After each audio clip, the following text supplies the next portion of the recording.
Hello bachcho, let's read the question. And the question says, if for some reasons the parietal cells of the gut epithelium becomes partially non-functional, what is likely to happen? Our options are A. The pancreatic enzymes and especially the trypsin and lipase will not work efficiently. B option है the pH of stomach will fall abruptly.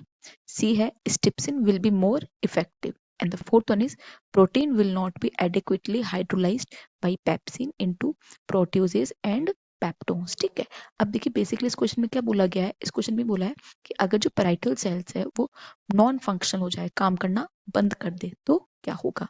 तो देखिए first let us know the key concept of this question. तो key concept क्या बोलता है, देखिए तो we should know about the different cells which are present in our digestive system. We should know about the different cells which are present in a digestive system and also their functions. उनके functions पता होने चाहिए। अब देखिए जो ये parietal cells है इनका एक नाम और होता है, इन और क्या बोलते हैं, और ऑक्जेंटिक सेल्स।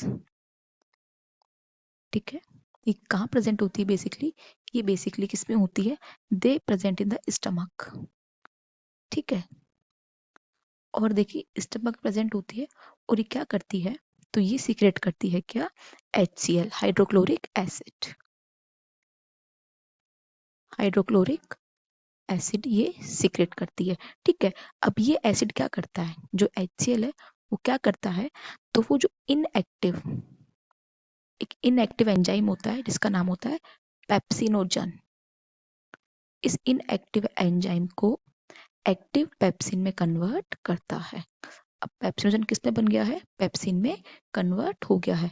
किसकी वजह से हुआ, HCl की वजह से हुआ। और ये HCl किसने सीक्रेट किया, ये सीक्रेट किया पैराइटल सेल्स ने। ठीक है, अब देखिए जो ये पेप्सिन है वो क्या करता है, ये पेप्सिन क्या करता है, प्रोटीन का हाइड्रोलाइज करेगा, प्रोटीन को ब्रेक डाउन करेगा। किसमें ब्रेक डाउन करेगा, प्रोटियोजेस एंड पेप्टोन्स में, इसमें ब्रेक डाउन करता है कौन, पेप्सिन। ठीक है, तो यहाँ पे यही बोला है कि अगर पैराइटल सेल्स नॉन फंक्शनल हो गई, अगर यही नॉन फंक्शनल हो गई तो हाइड्रोक्लोरिक एसिड सीक्रेट नहीं होगा, और अगर हाइड्रोक्लोरिक एसिड नहीं बनेगा तो फिर पेप्सिन भी एक्टिव नहीं होगा, जिससे क्या होगा, हमारा जो प्रोटीन है वो हाइड्रोलाइज हो पाएगा। तो बेसिकली किस पे इफेक्ट पड़ेगा पैरेटल सेल का, प्रोटीन के हाइड्रोलाइजेशन के ऊपर।